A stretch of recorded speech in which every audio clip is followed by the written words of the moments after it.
Mesdames et messieurs, bonsoir, bienvenue pour cette nouvelle édition de Direct. On va passer en revue les dernières nouvelles locales. On va parler de quelques sujets ce soir, tels la visite du président mauritanien en Égypte et sa rencontre avec le président Abdel Fattah el-Sisi.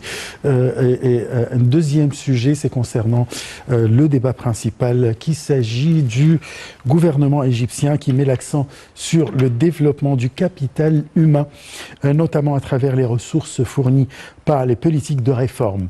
Le capital humain correspond à l'ensemble des connaissances, compétences et conditions de santé que les individus accumulent tout au long de leur vie et qui leur permet de réaliser pleinement leur potentiel en devenant des membres productifs de la société.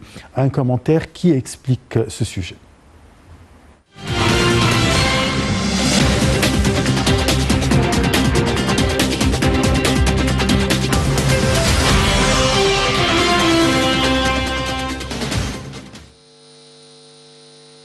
Le développement du capital humain joue un rôle déterminant pour mettre fin à l'extrême pauvreté et renforcer l'inclusion sociale. Pour cela, il faut investir dans la nutrition, les services de santé, une éducation de qualité, l'acquisition de compétences et l'accès aux emplois. Pour le pays qui n'investissent pas suffisamment dans leur capital humain, le prix de l'action est de plus en plus lourd. Sans capital humain, une nation ne peut pas maintenir une croissance économique durable, préparer sa main-d'œuvre aux emplois plus qualifiés de demain, ni soutenir la concurrence dans l'économie mondialisée. Le président Abdel Fattah el-Sisi a assisté depuis quelques jours aux tests tenus pour les candidats aux emplois du ministère de l'Éducation et de l'Enseignement technique, menés en coopération avec l'Académie militaire égyptienne. Il a suivi à travers le système d'enregistrement des résultats de tests électroniques toutes les données des candidats et leurs résultats lors des différentes étapes des examens jusqu'à celle du dernier test.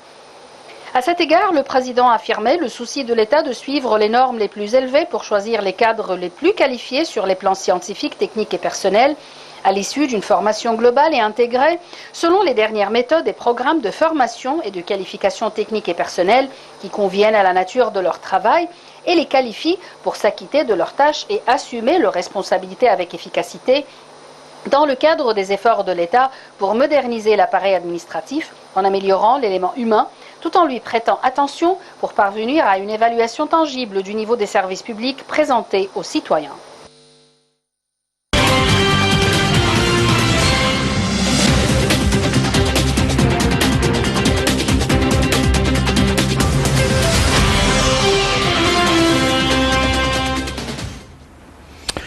Et pour parler de ce sujet très important, tel le développement du capital humain en Égypte, nous avons le plaisir d'accueillir au bout du fil l'ingénieur Hichem El Alaili. Vous êtes ancien chef de l'Autorité nationale des télécommunications. Bonsoir. Oui, bonsoir.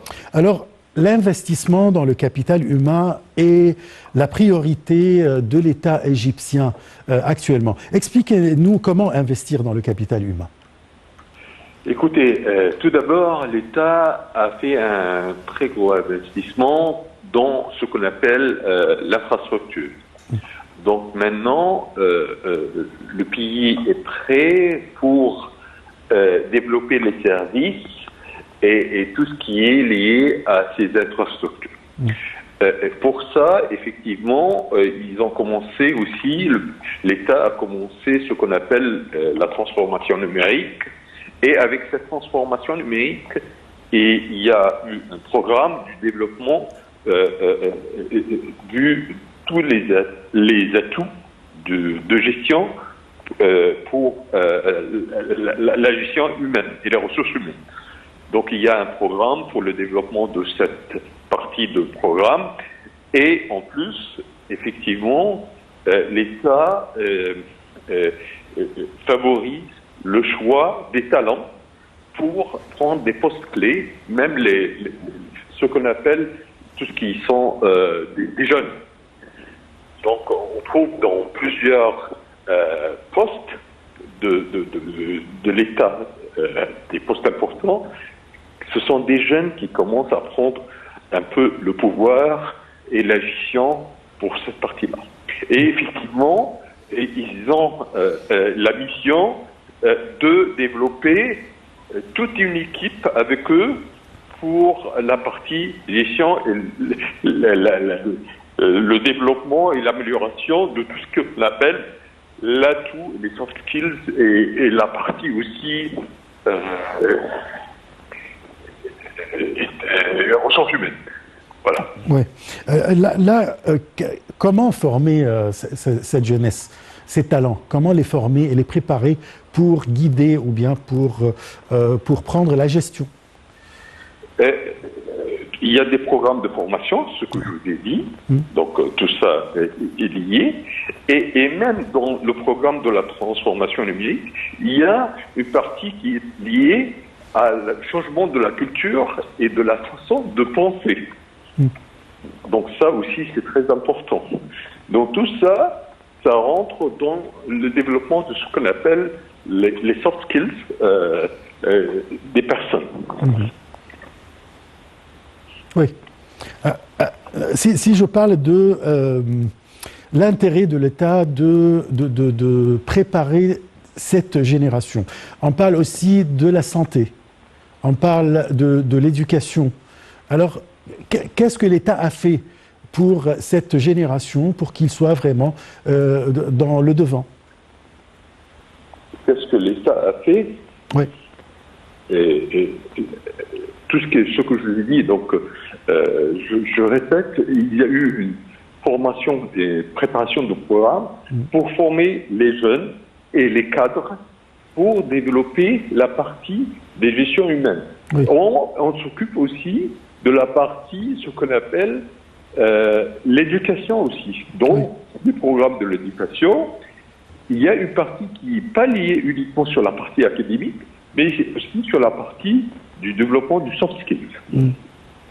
Je vous remercie beaucoup, monsieur l'ingénieur Ejam El Alaili, ancien chef de l'Autorité nationale des télécommunications. Un grand intérêt entrepris par l'État pour la formation et la préparation de toute une génération pour guider. Alors, je vous laisse avec une petite pause et on se rejoint juste après.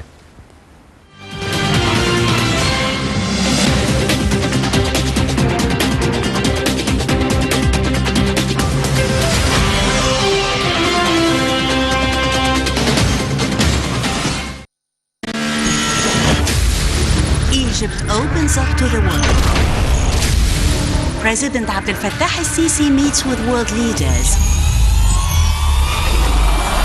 أعبر لكم عن خالص الشكر والتقدير على حفاوة الاستقبال وكرم الضيافة. Reaffirming Egypt's vision, delivering our voice abroad. لتطوير التعاون الثنائي الاقتصادي والعسكري إلى مستويات غير مسبوقة. Discussing regional and international developments.